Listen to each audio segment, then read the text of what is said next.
خب بعد از اینکه ودر استیشن و رایت آل رو اینجا انجام دادیم و تمام اینپوت ها تیبل اینپوت ها وارد شدن، قسمت بعدیمون ادیت سوات اینپوت.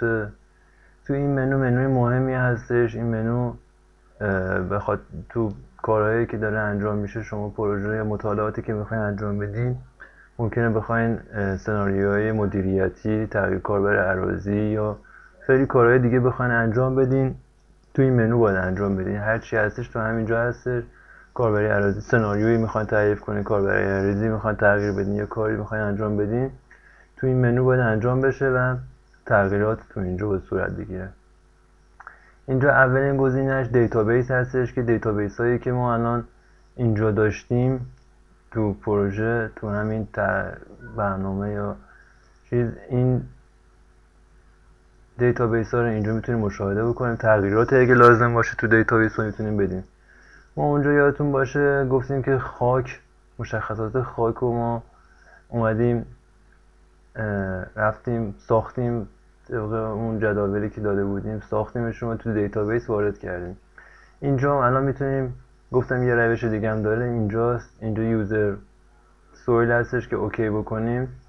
اینجا مشخصات ببینیم، مشخصات این خاک‌های دیگه، مثلا این خاک هستش، نیمش، لایه‌اش، هیدرولوژی گروپش، همون چیزایی که اونجا ما تو اکسل درست کردیم و تو فایل دیتابیس مدل استواد وارد کردیم، اینجا هستن این چیزا و میتونیم اینجا هم درست کنیم. اد نیو بزنیم، اسم مشخص کنیم و لایه، گروه هیدرولوژیکی هم بقیه مشخصات بزنیم، تعداد لایه مشخص کنیم. اینجا 2 تا لایه باشه، اینجا 2 لایه، لایه دوم مشخصاتش رو وارد کنیم.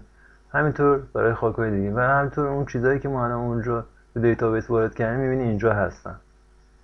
اینجا اینا اضافه شدن تو دیتابیس. می‌بینی خاکو. پس اینجا اگه ما یه نوع خاکی داریم استفاده می‌کنیم، تغییراتی لازم هست به اونا بدیم، میتونیم اینجا تغییرات رو بدیم، خاکمون رو تغییر بدیم، یا دیتابیسی برای خاک درست کنیم، ایجاد کنیم که بعداً بتونیم تو سناریوهای مدیریتی ازشون استفاده بکنیم. میتونیم خاک ایجاد کنیم که بخوایم یه سناریو رو بررسی کنیم، بگیم آقا خاکی منطقه عوض بشه چقدر تو خروجی جریان یا مثلا چیزهای دیگه تاثیر داره، رسوب تغییر یا هر چیز دیگه، میتونیم اینجا یه نوع خاک تعریف کنیم و به همین مزیه در نظر گرفته شده که برای دیتابیس های خاکه.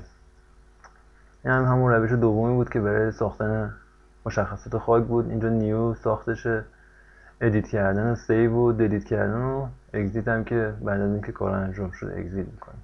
پس این هم از دیتابیس خاک. لند یوز همینطوره، مشخصات کاربری اراضی هستش که این هر کاربری اراضی که اونجا ما داشتیم، اینجا یه کدی داشت، این کدشه، یا هر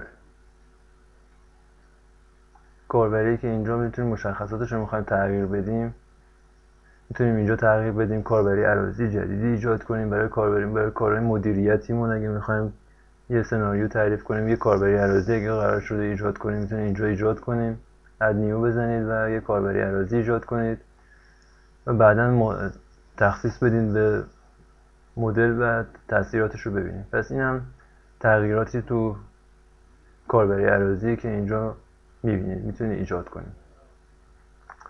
و بقیه چیزهایی که مال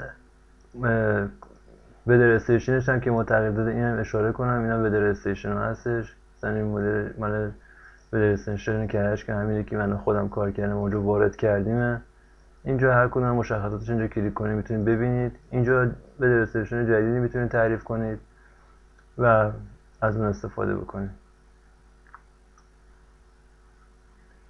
یه چیز دیگه هم که اشاره کنم، اگه هر کدوم از خب اینجا الان بعدا اون اشاره میکنم، اگزیت میکنیم و بقیه مشخصات و دیتابیس هایی که هستش برای در نظر گرفته و تو مدل وجود داره، اونا رو هم میتونید استفاده کنید، ببینید اونا هم هستن و اگه تغییراتی چیز جدیدی قرار باشه اضافه کنید، اونا رو اضافه کنید.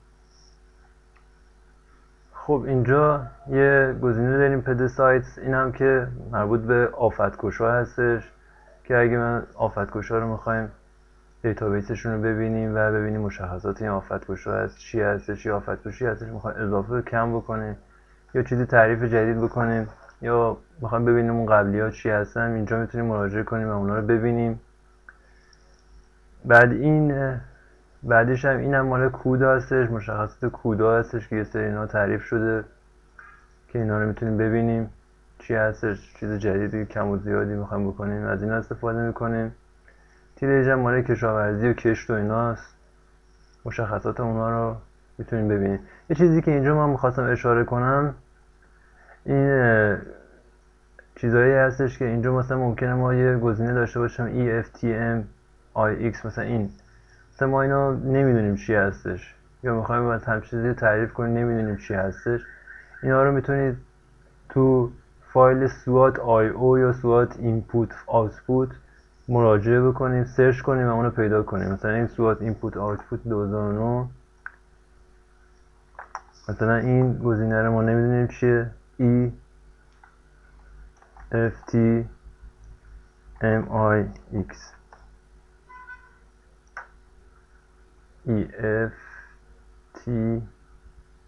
EFTMIX fraction.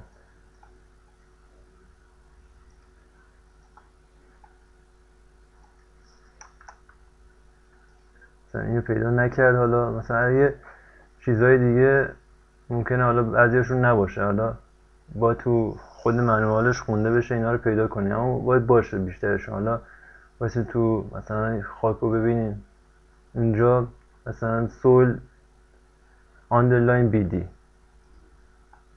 مثلا ما اینو نمیدونیم چیه، میزنیم سول آندرلاین BD، اینجا سول آندرلاین BD،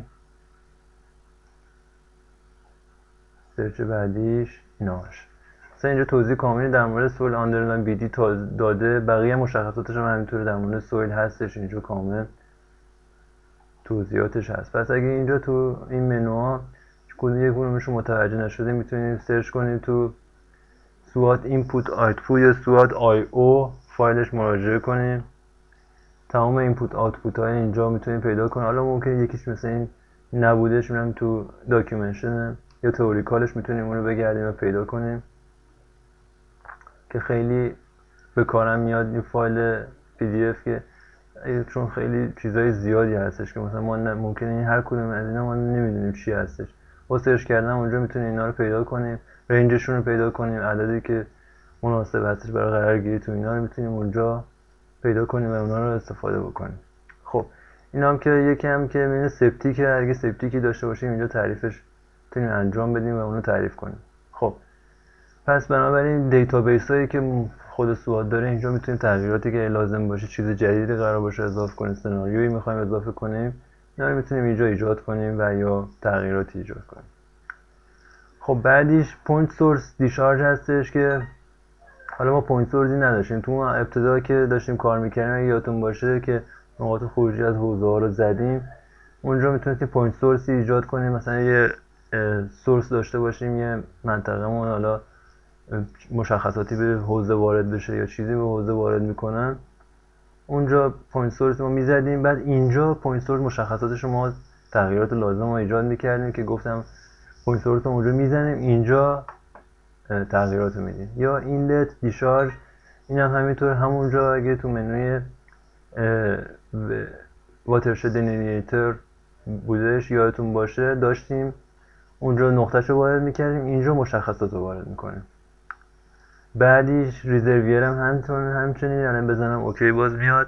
اونجا اگه ریزرویر اینجا کلیک میکردین ریزرویر ایجاد میکردین، اینجا باید مشخصاتمون مخازن رو وارد میکردین، مقدارش رو و دیگر چیزش. ساب بیسین دیتا هستش، ادیت ساب بیسین اینپوت که مثلا میتونیم بگیم تو ساب بیسین همون مثلا چه تغییراتی میخواین ایجاد بدین. این همون تغییراتی هستش که میتونیم برای سناریوهای مختلف ایجاد کنید. مثلا بگید ساب بیسین شماره 1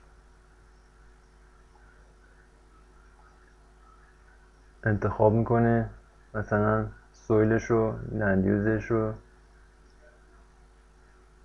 اوکی میکنه. پس اینجا میتونید اینا رو انتخاب کنید برای ادیت کردن و کارهای دیگه که هستش. سابیسین رو انتخاب کنید یا خاک‌های مختلفی رو انتخاب کنید. پس اینجا باید توجه کنید اگه قرار باشه تغییراتی تو ساب بیسین داده باشیم از این گزینه استفاده بشه. واترشد دیتا مشخصات جنرال میزنیم. ادیت جنرال واترشد پارامتر، یعنی تغییرات کلی تو پارامترهای حوزه هستش. اینجا هم برای همون سناریوهای تغییرات مدیریتی میتونیم به اینا هم استفاده بکنیم. هر کدوم اینا رو میتونیم تغییر بدیم که اینا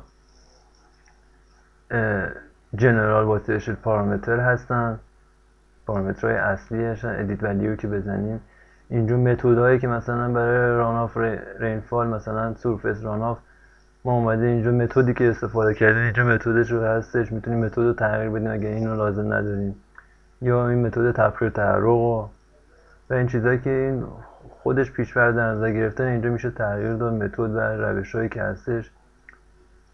اینا رو میتونیم عددش اگه بنا به پروژه‌ای که تغییر که داریم میتونیم اینا رو تغییر بدیم. و اینجا کیفیت جریان آب، کیفیت آب اینا اگه تغییر خواستیم بدیم اینجا تغییر میدیم. لند یوز آپدیت هستش که برای آپدیت تغییرات لند یوز و آپدیت کردن اونا میتونیم ازش استفاده کنیم. و کلا اینجا حالا ممکنه من اینجا اطلاعات کافی مثلا در این زمینه تغییرات مدیریتی و تغییرات چیزی این پروژه نداشته باشم. از اینجا شما میتونید با استفاده از راهنمای این مدل به خوبی اینا رو آگاهی پیدا کنید، چون هرچی تغییرات مثلا برای مدیریت یا کارهای حوزه باشه از همینجا باید انجام بشه. تو همون قسمت پوینت سورس، دیتابیس و همون ساب بیسین دیتا هستش که ما اینا رو تغییر میدیم و مثلا تغییرات مدیریتیمون انجام میدیم و چیزایی که لازم باشه برای پروژه همینجا باید صورت بگیره و توی همین منو. پس پیشنهاد میکنم مطالعه برای پروژهتون که اگر در زمینه سناریوی تغییر مدیریتی هستش این منوها رو خوب تو آرکسوات داکیومنشنش خوب مطالعه بکنید و تغییرات لازم و تغییرات مدیریتی رو انجام بدین و تاثیرات اون رو تو پایان پروژه ببینید. اینجا ریرایت سوات اینپوت فایله که بعد از اینکه تغییراتی که دادین یه بار ریرایت دیگه میکنین. و اینتگریت اپکس مدل هم که یه مدل خارجیه که به این وارد میشه که حالا اینو زیاد ما اینجا باش کار نداریم. پس پایان مدل سازیمون به همین شکل هستش. مدل سازی تا همین جایی که دیدید انجام شد بدون چیزی مشکلی باشه. ما الان تمام چیزامون رو مدل سازی کردیم، حوزه بندی انجام شد، کاربری اراضی، خاک، مشخصات آب و هوایی، همه چی وارد مدل شد و این قسمت به سادگی شبیه سازیش به این سادگی بود و خیلی مشکلی نبود. قسمت بعدی هم سراغ ران کردن مدل میریم که تو فصل بعدی به اون اشاره میکنم.